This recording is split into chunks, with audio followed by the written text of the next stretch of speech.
To je dobar.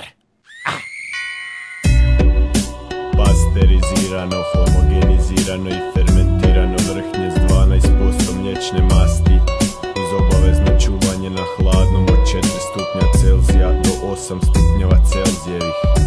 Vrhunska kvaliteta, neto količina 900 grama. Polako budim se u podne i glava strašno puca, rigotina pored mene miriše na zadnji ručak. Odmah zaželim se šunke, daju glasno grizem kile piletine, bataka, kak ih slasno ližem. Povićem ženi, šta ima za ždera? Smrknutoga lica kaže, za tebe ništa nema, cijelo te jutro nema, tu kod kuće. Ljube, znaš da sam bio na samo 2-3 cuge, obećajem ti da od sutra bit će bolje sve. Ali riječi nisu pomogle, mala je spremila kofere, umirem od gladi, znaš da jesti moram. E pa ako ćeš jest, onda jedi govna. Mala je agresivna, skoro dobih batina, odvukla je kofere pa zalubila vratima. Jao kak sam gladan, vidi frižider je prazan kada zavirim u ledište i ugledam kajmak. Meni topi se u ustima, brzo i fino jedem, u njemu se ubijam.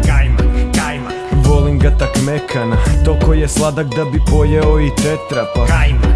Meni topi se u ustima, brzo i fino jedem, u njemu se ubijam.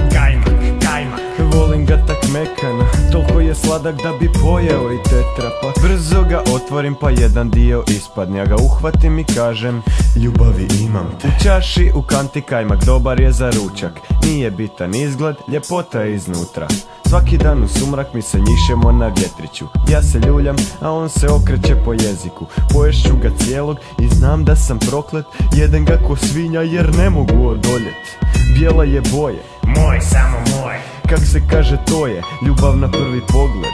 Sve se ovlažim na ime kiselo vrhnje, toliko me napali da umačem se prste. Ali jedna stvar boli koju upravo ćeš saznat, kakvu tajnu skriva taj neodoljivi kajmak. Sve je super fino, slatko i valja, al pogledam na dno i vidim prošao rok trajanja. Meni topi se u ustima, brzo i fino jedem, u njemu se ubijam. Volim ga tak mekana, toliko je sladak da bi pojeo i tetrapak.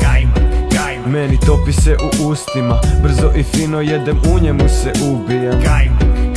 Volim ga tak mekana, toliko je sladak da bi pojeo i tetrapak.